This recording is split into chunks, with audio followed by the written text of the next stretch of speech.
ከመጀመሪያው ጀምሮ እንትን ማለት ያስፈልጋል። ረጋ ብለን ልናየው ልንመለከተው የተገባ ነው። እና መልከ ጸዴቅ ምንድነው? ወይንና ህብስት ነው የሰጠው ለአብርሃም ቁርባን ነው ያደረገልን። ምክንያቱም ሊቀ ካህን ሆኖ ነው የሰጠው። ከዛ በኋላ እሱ ደግሞ እንትኑን ሰጠ፣ አስራቱን አወጣ። እንዴት አስራት ያወጣል? እሱ አስራት ለእግዚአብሔር ነው። ምንድን ነው? የት ነው እንትኑ?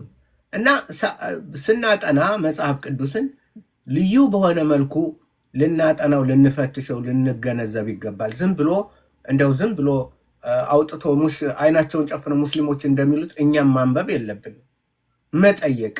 ምክንያቱም መጽሐፍ ቅዱስ የምትማረው በመጠየቅ ነው።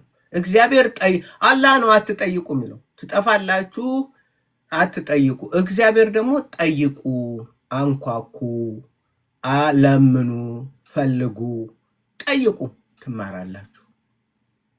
ይሄ የእግዚአብሔር የአምላካችን ባህሪ ነው። ሰላም ወንድሜ።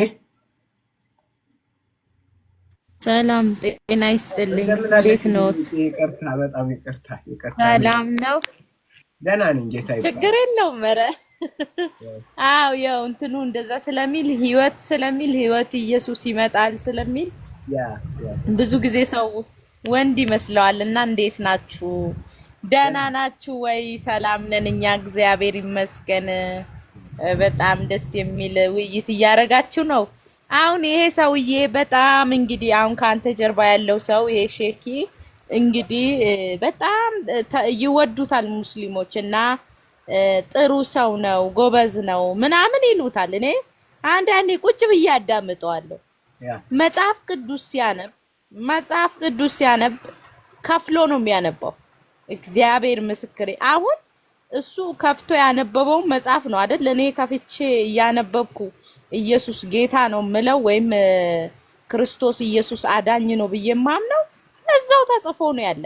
ይሄ ሰውዬ እግዚአብሔር አይኑን አሳውሮት ይሁን ዮሐንስ ወንጌል ከፍቶ አያቅ እና ለተከታዮቹ ግን በጣም እውነት ይሄ ሰውዬ ራሱ ለህግ መቅረብ ያለበት ሰው ባይነኝ እኔ። ይሄ ሰውዬ ለምን አምላካችንን ሙልጭ አድርጎ እየተሳደቡ እነሱ ከፍ ዝቅ እያደረጉት ማሙሽ እያለች አሳደገችው እያላችሁ ነው እያሉ ኢየሱስን እየተሳደቡ እነሱ ኢትዮጵያ ምድር ላይ እንዴት ማለት እኔ ማወቅ ስለምፈልግ ነው። ህግ እኩል ከሆነ እነሱም የኛን ሃይማኖት መሳደብ ማቆም አለባቸው።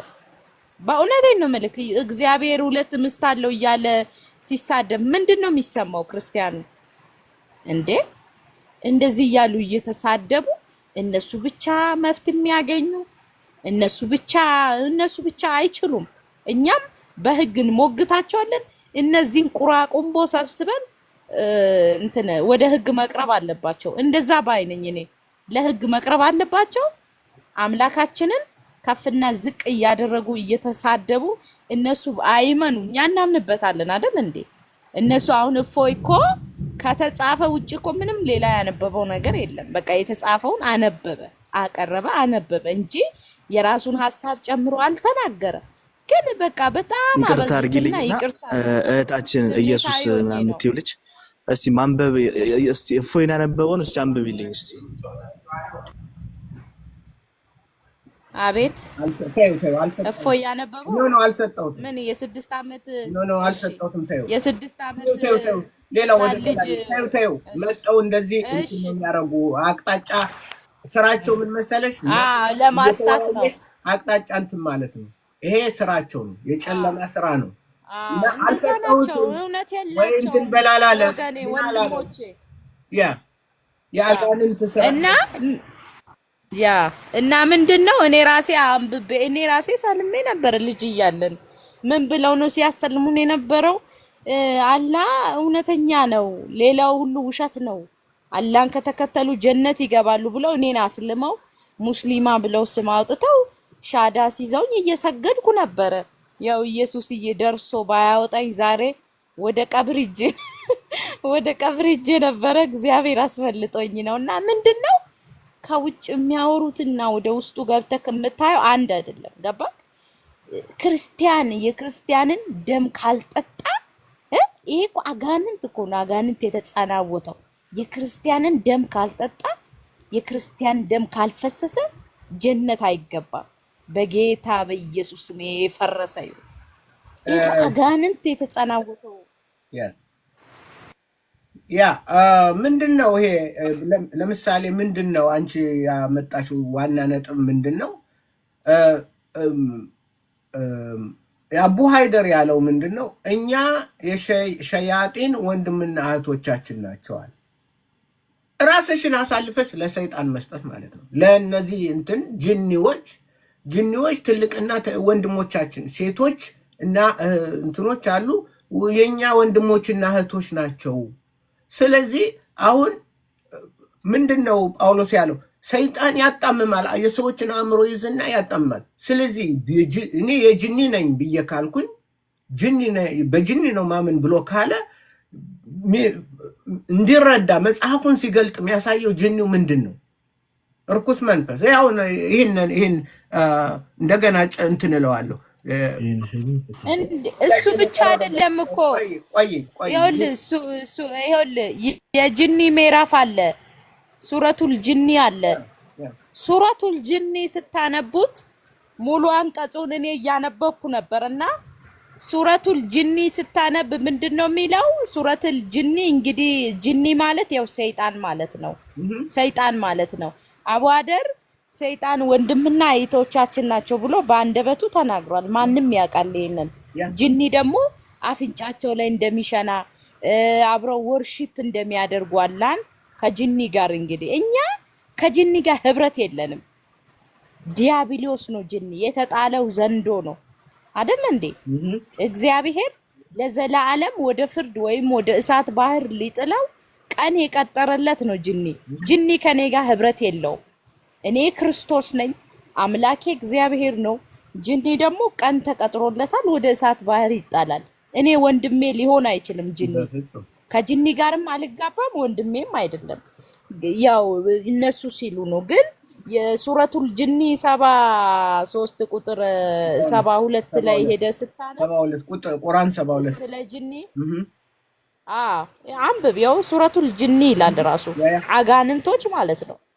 እነሱ አንብበው እዛ ላይ እንደው ሱረቱል ጅኒ 72 ቁጥር 3 ላይ አንብብና ያው አረበኛ የሚችል ለምን እነሱ ያጣምማሉ? ገባክ? ያው አላም አረበኛ ብቻ ስለሚችል ያጣምማሉ። እስቲ ሌላ ሰው እውነት ለሐቅ ለነፍሱ ብሎ ይተርጉም። ሱረቱል ጅኒ ቁጥር 3 ላይ ያለችዋን እውነት ጅዱና ረቢ የምትለዋን እንዶ ሌላ ሰው በቃ አረበኛ የሚችል ለሐቅ ብሎ ይተርጉም። አላህ አያት እንትንን በልንቀጥል ወደ ይሄኛውን እሱና ማንበብ እናነበዋለን። ይሄ አሁን የሚለው ተመልከች። ይሄ ምንድነው? ለኡስታዙ ጥያቄ ያቀረበው ሌሊት ሚስት አለኝ ቤተሰብ አለኝ እተኛለሁ፣ ግን ሌሊት ተተኛሁት ሴቶች መጥተው ይገናኙኛል፣ ሴክስ ያረጋሉ እኔ ጋር እና ተቸግር ያለው ምንድነው የምትለኝ ብሎ እንዴት ነው የምትረዳኝ ብሎ ይሄንን እንስማ። እኔ ባለትዳር ነኝ እና ብዙ ጊዜ በህልሜ ከሌላ ከማላውቃቸው ሴቶች ግንኙነት ሳደርግ አያለሁ። እናም ያው ጀናባ ሆኜ ነው የምነሳው። ብዙ ጊዜ እስኪ ፍታልኝ። ከማታውቃቸው ሰዎች ጋር ባለትዳር ሆነ ግንኙነት መፈጸም ማለት ጥሩ ነው፣ ቆንጆ ነው። ይሄ የሚያሳየው በአንተና በአላህ መካከል ጥሩ ግንኙነት ነበር። ይኸውልህ ሌሊት እየተሰቃየ እያደረ ዋው አላህ ወዶሃል። ምክንያቱም ይሄ የጅኒ ሃይማኖት ነው። ይሄ ሰይጣን የቀረበው ነው ጅኒያ የሚባለው መከራው የሚያየው አልተኛ ብሎ ከሴት ጋር እንትን የሚለው እና ምን አለው ኡስታዙ? ዋው አላህ ወዶሃል፣ ቀርበሃል እና ጥሩ ነው። እነዚህ ሃይማኖት ነው እኮ። ስለዚህ መጽሐፉን የሚያነቡት በጅኒ መንፈስ ነው። ልናሳያቸው ልናስተምራቸው እንትን ያለ ነው። እውነት ግድ ነው። ይሄ የኛ ስራ ነው እና እግዚአብሔር ይመስገን። ወደ ትምህርታችን እንሄድ። ወደ ቀደም ወደ ጀመርነው ወደ መልከ ጸዴቅ እንሄድና እንማር። የመሐመድን ጉድ ስናወጣ ይመሽብንና ደርቀን ድርቅርቅ ብለን ወደ ቤታችን ሄዳለን። ወደ ማረጋ ይሻላል። ወደ ወንጌላችን አይሻለንም? ወደ መልከ ጸዴቅ ወደ በረከት ቃል ብንሄድ እንጂ ወደ እና አረበኛውን ተረጉመዋለሁ እኔ አነበዋለሁ ምን እንትናለሁ። ስለዚህ ኢትስ ኦኬ ሌትስ ወደ እንትናችን እንሄድ ወደ እና እንግዲህ መልከ ጸዴቅ የሚባለው ማን ነው ብለን ያልን እንደሆነ ኢየሱስ ክርስቶስ ነው። ምንድነው ያደረገው ያልን እንደሆነ ለአብርሃም እንትን ስጋ ወደሙ ነው የሰጠው። መጀመሪያው ስጋ ወደም የተቀበለው አብርሃም ነው። ወይንና ህብስቱን ሰጠው። ወይንና ህብስት አንድ ሊቀ ካህን ቢሰጣችሁ ምን ማለት ነው? ወይንና ሌላ ነገር እኔ ብሰጥ ሌላ ነው፣ ምክንያቱም የሚናገረው ሌላ ነው። ነገር ግን እግዚአብሔር የሚያስተምረን ወይንና ህብስት የሰጠው ሊቀ ካህኑ የመጀመሪያው ሊቀ ካህን ኢየሱስ ክርስቶስ። ስለዚህ ከዚህ ላይ ነዳለን ሰፋ አድርገን ወደ ታች ሄደን ዕብራውያን 7 ላይ ሲሆን ቦግ ብሎ ይበራልን። ምክንያቱም መጽሐፍን ስናጠና ጥቂት በዚህ ጥቂት በዛ ነው በሚጠናበት ጊዜ ለኛ ጥቅማችን የሆነው እግዚአብሔር ቃሉን የጻፈልንና ቃሉን የጻፈልንና ቃሉንም እንድናየው የሚፈልገው ጌታ በራሱ ሕግ ነው፣ በራሱ መንገድ ነው። በተጻፈበትን መጀመሪያ ካላወቅነ እግዚአብሔር ቃል የተሰጠበትን ካላወቅነ እናበላሻለን። ድሮ እንዳበላሹት አባቶቻችን በእግዚአብሔር ዘንድ ነውርን ሁነው እነሱ ያልሰሙት ማለት እርሱን ያልሰሙ አባቶቻችን እንደሳቱት ገደል እንደገቡት እኛ ልንገባ አይገባን። ኢሳይያስ እንደዛ ነው የሚለው። እንደውም በጣም የሚጀምረው በመጥፎ ሁኔታ ነው። እነዚህ ካህኖች፣ አስተማሪዎች ወለንተናቸው የተሳሳቱ እንደሆኑ ነው። ስለዚህ ምን ይላል ማዕዱ? እነዚህም ደግሞ ከወይን ጠጅ የተነሳ ይስታሉ፣ ከሚያሰክርም መጠጥ የተነሳ ይፋንናሉ። ካህኑና ነቢዩ ከሚያሰክር መጠጥ የተነሳ ይስታሉ፣ በወይን ጠጅም ይዋጣሉ። ከሚያሰክር መጠጥ የተነሳ ይፋንናሉ፣ በራይ ይስታሉ፣ በፍርድም ይሰናከላሉ። ማዕዱ ሁሉ ጥፋትና እርኩሰትን ተሞልቷል፣ ንጹሕ ስፍራ እንኳ የለም። ዕውቀትን ለማን ያስተምረዋል? ዕውቀትን ለማን ያስተምረዋል? ጥበብ ማስተዋልንስ ለማን ይሰጣል? ወተት ለተው ጡትን ለጣሉ አይደለምን?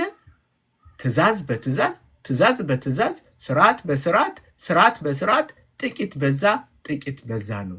በዚህ ነው ጥቂት በዚህ ጥቂት በዛ ነው። 13 ላይ ኢሳይያስ 28 ነው።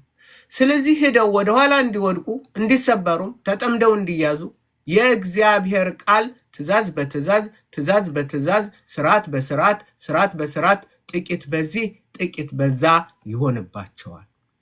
ይሄ ነው። ስለዚህ መጽሐፍን ስናጠና እንዴት ነው የተሰጠን? በምን አይነት መልኩ ነው? ቅዱስ ጳውሎስ ይህንን በሌላ ቋንቋ ሲናገረው መንፈሳዊ ነገር ከመንፈሳዊ ነገር ጋር አነጻጽረን አወዳድረን እንማራለን ይላል። ሆይ ገጀኒ አንተንን ላስገባህ ነው ዛሬ። አትገባም፣ በፍጹም አትገባም። ዝም ብለህ ሪኩዌስት አታደርግ። ስርዓት የለህም።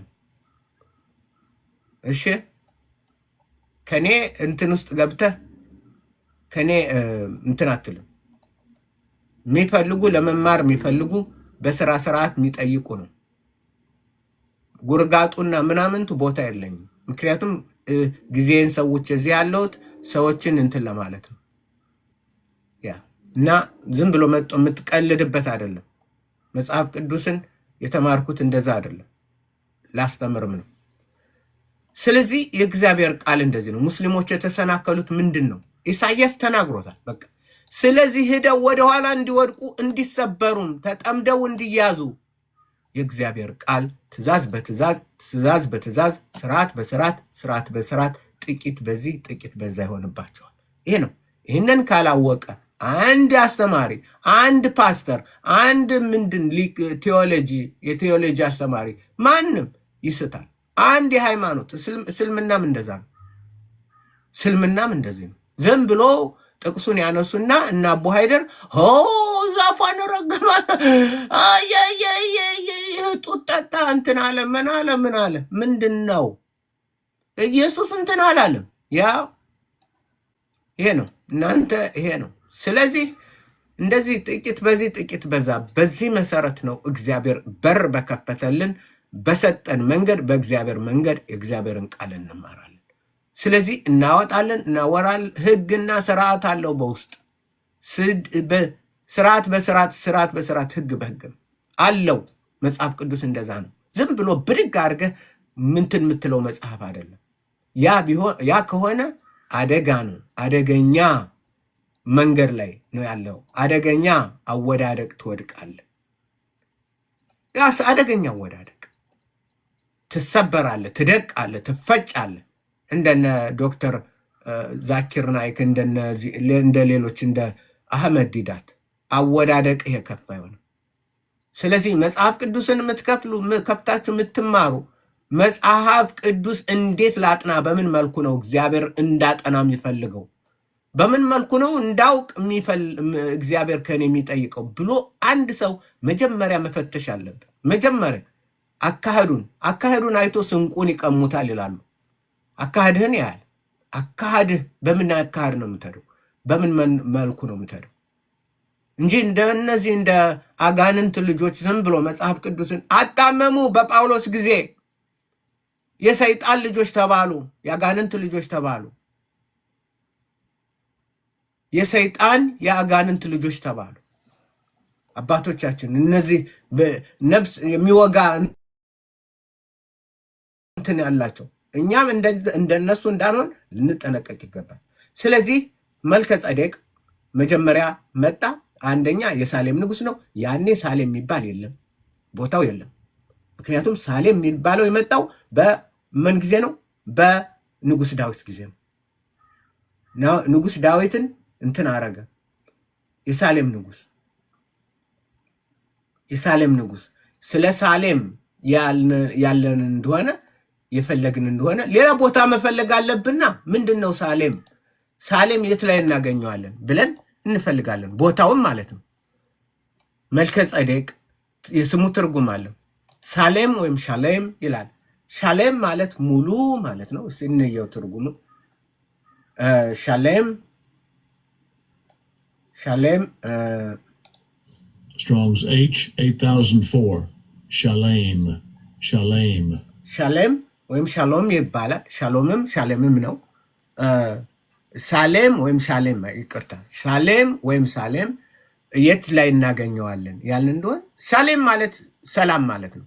ፒስ ማለት ሰላም የት ላይ እናገኘዋለን ያልን እንደሆነ መዝሙር 76:3 እንሂድ። መዝሙር 76:3 ምክንያቱም ጥቂት በዚህ ጥቂት በዛ ነው።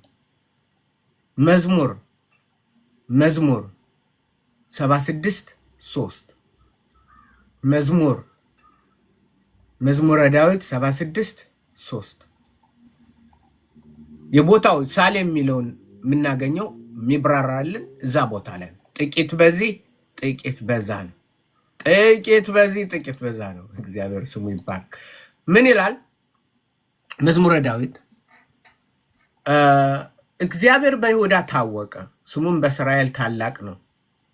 ስፍራውም በሳሌም ማደሪያውም በጽዮን ነው።